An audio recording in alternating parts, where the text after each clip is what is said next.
Where were you when you found out about Ryan's car accident?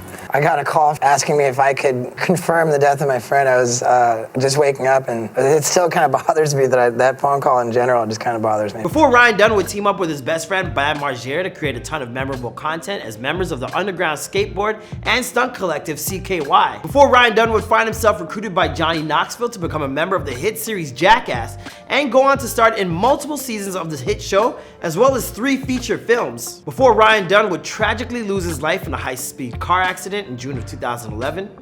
I've never lost anybody that I care about. It's my best friend. Ryan Dunn might not have been the most well-known member of the Jackass crew, but he was definitely one of the most popular with their hardcore fans. Ryan entertained us all with his ability to push the boundaries of television normalcy. Somehow, he was the closest thing to the voice of reason that permeated this series, often questioning the sanity of his fellow members while at the same time always being willing to try one-up them himself. Perhaps the sense of normalcy is what made his eventual death in 2011 all the more shocking. Out of all members of Jackass, Ryan was probably the last person fans thought would lose his life due to reckless behavior, and yet, that's exactly what happened. While driving his Porsche over 100 miles per hour and having had more than his fair share to drink, Ryan's car jumped a guardrail, hit a tree, and burst into flames, killing both himself and his passenger instantly. The wreck was so bad that after the flames were finally extinguished, all that was left of the car was this. It was a horrifying end for 2 men, one of whom was an innocent bystander and the other of whom was on the rise to be a dominant force in the world of comedy. Hey, what's poppin' guys, your boy Marlon Palmer back at it again with a brand new video, this one celebrating the life and times of Ryan Dunn in our newest episode of Before They're Gone. It's kind of crazy to think, but we're fast approaching the 10-year anniversary of Ryan's death this coming June. So today we're gonna take a look back at this man's remarkable career and how it ultimately was cut short in truly tragic fashion.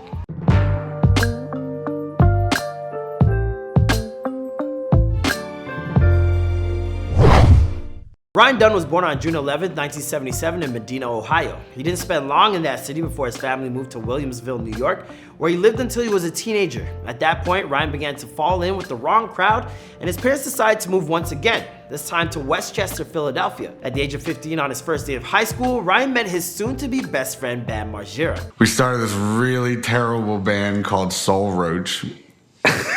God, I can't believe I'm saying that. Ryan immediately became like an adopted member of the Margera family, and Bam's mom, April, remembers that time fondly.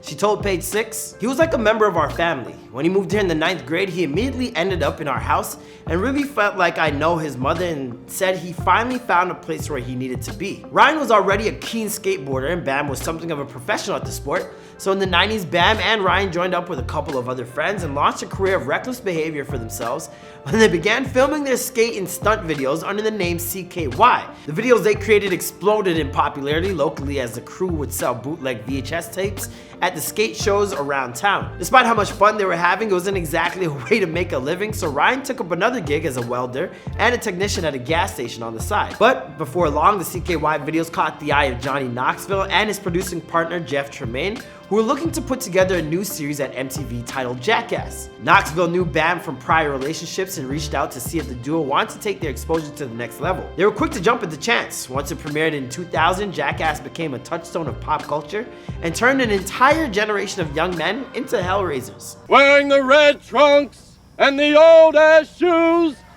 Ryan, I'm almost done! Throughout the course of the series, Ryan was often the voice of reason, questioning the sanity of his friends and co-stars. But there was one type of stunt that Ryan was always game to take part in, was driving fast cars. The crew says that when a stunt with a car came up, there was simply no stopping Ryan from getting behind the wheel, despite his reputation as a reckless driver. In fact, years earlier, he once flipped a car into oncoming traffic with his best friend Bam on the inside. Bam told E! News, "He flipped me in a car 8 times at the same exact spot in 1996. Thank God I had my seatbelt on, but my brother didn't have one on. He flew 40 feet. Thank God he's alive, but like, Dunn was always a maniac at driving." Jackass, the series, would end in 2002, but the first movie was released that same year, grossing almost $80 million worldwide on a $5 million budget. In 2002, Ryan would meet his long-term partner, Angie Kuturik, while working on a movie being directed by his buddy Bam called Haggard the Movie. By 2006, Jackass #2 was dropping in theaters and earning close to $100 million worldwide. Ryan would follow that up with a series of guest spots on television series like Law & Order Special Victims Unit, and he began to co-star in Jackass in inspired television series like Viva La Bam and his very own renovation show, 2005's Homewrecker. At the start of the new decade, everything was on track for Ryan's star to only grow bigger. Not the least of which was Jackass 3D, which was released in 2010 and brought in $50 million on its opening weekend alone. That year, Ryan had also filmed a role as the lead in an independent movie called Living Will, which would end up being one of those odd moments where art became a reflection of life. Why do I say that? Well, in that film, Ryan played a ghost called Belch, who returns to life to haunt his best friend. The trailer to the film opened with the quote, "Call no man happy till he is dead," and Ryan expressed the following sentiments during the end. Being dead is the best thing that's ever happened to me ever. It was less than a month after the release of that trailer that Ryan would lose his life in a tragic car accident alongside his passenger, Zachary Hartwell, a recently married friend of Ryan's and production assistant on Jackass #2. Earlier that night, Ryan and Zachary had been spending time with friends at Barnaby's, a pub in Westchester, Pennsylvania. In fact, Ryan even posted an image of the festivities to Twitter only hours before the accident. The manager of the bar told the Philadelphia Inquirer that Ryan had several drinks, but did not appear to be drunk at the time he left. At that point, Ryan and Zachary entered Ryan's Porsche and took off. While driving down a stretch of rural highway, Ryan's Porsche jumped a guardrail, flew into a wooded ravine, struck a tree, and burst into flames. The preliminary police examinations would turn up a 100-foot-long skid where the car left the road, as well as determine that the vehicle was probably traveling in speeds in excess of 130 miles per hour. While Ryan possessed a valid driver's license at the time, it should be noted that his track record for driving was far from clean. In the 13 years prior to the accident, Ryan amassed at least 23 driving citations, including 10 for speeding and careless driving. He was also arrested in 2005 for a DUI. His charges were eventually dropped after he completed a probationary program, but his license was suspended for more than a year. It was determined that Ryan and Zachary died from the impact of the violent crash and the resulting fire. According to a future press release put out by the West Goshen Police Department, the county coroner would discover that Ryan had a blood alcohol concentration of 0.196, more than twice the legal limit in Pennsylvania.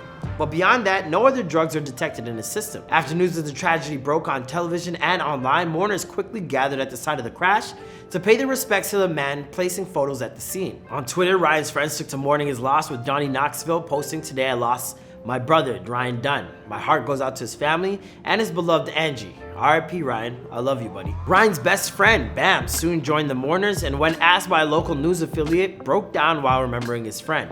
"I've never lost anybody that I care about. It's my best friend." Bam had been in Arizona at the time of the accident and received what he described as the worst phone call I've ever gotten in my life, to let him know that what happened. Strangely enough, he had had a premonition of the accident only moments prior. He told WTXF, "At 12:30, I just started punching out the windows of the rental van and ripping out the speakers, and I don't even know why. I wasn't mad at anything or anybody. If it was 12:30 there in Arizona, that means it was exactly when he crashed." As many people jumped onto their social media accounts to pay their respect to this talented man, one famous individual, Roger Ebert, decided to tweet out this. And while he wasn't exactly wrong with that sentiment, it was far from the right time to post something like that. Ebert would later admit that he was too quick to tweet. About 6 months later, MTV and the Jackass Crew would pay their tribute to their dearly departed friend by airing an hour-long retrospective on his life. And with that, the story of Ryan Dunn comes to a close. With the recent news that Jackass 4 is on the way, some fans hope that the crew will find a way to pay their respects to Ryan in some way, shape, or form. But first, they've got to figure out what's going on with their other buddy, Bam Margera, who's been having a tough go of it lately. If you want to know more about that story, be sure to check out our recent Where Are They Now to find out the latest on his situation. Be sure to leave some of your most favorite memories of Ryan in the comments down below, and let us know what you thought of this former trailblazer. I'll see you guys in the next video.